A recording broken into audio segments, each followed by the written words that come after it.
Tapos pakiramdam na involved talaga ako dito sa music video na to. What pushed you to to get more involved sa mga behind the scenes na dito sa project na to rather than just being the artist? Oo, kasi naumpisahan po namin sa di ba po sa album, selection ng songs, pati sa arrangement ng mga songs,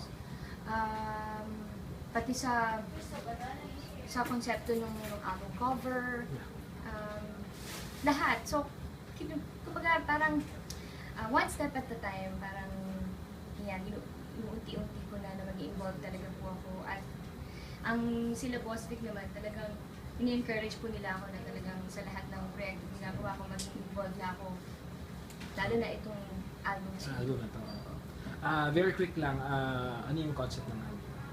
Yung concept ng album, expressions. Parang expressions ng music ko, expressions of my heart, my soul, lahat ng thoughts ko pagdating sa love, sa buhay-buhay.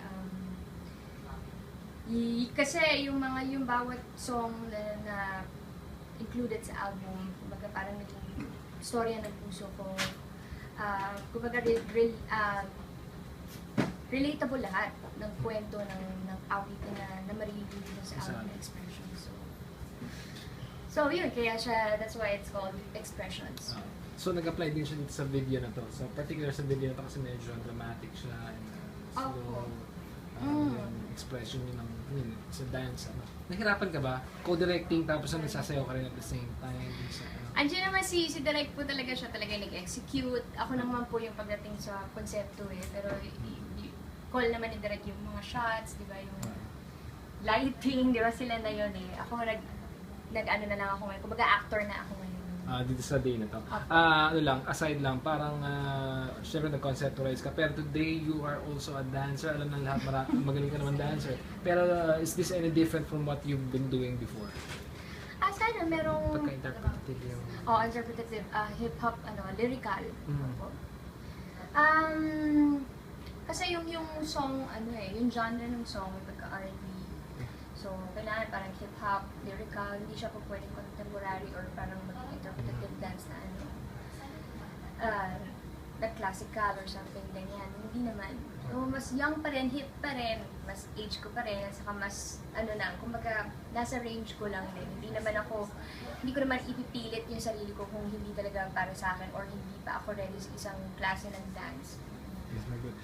After this video, do you think you'll eventually try bigger projects? Maybe try directing a movie in the future?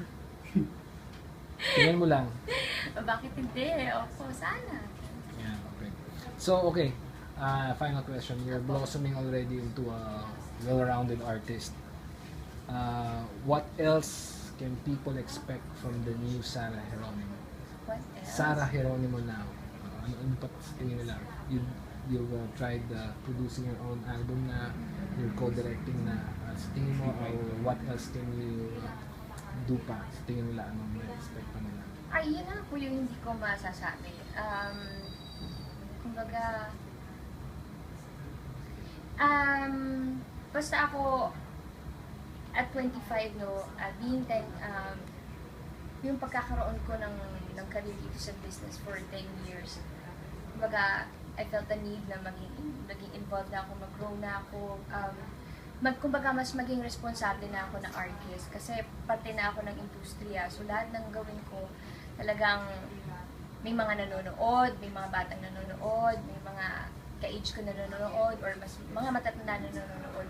So importante na may katuturan yung bawat proyekto na ginagawa ko. So dyan talaga ako strict na yun. Ayokong gumawa ng isang project na hindi ako siya nag-iinarte, pero gusto ko talagang may significance lahat ng ginagawa ko, lahat ng kilos ko. Okay. Well said. Thank you po.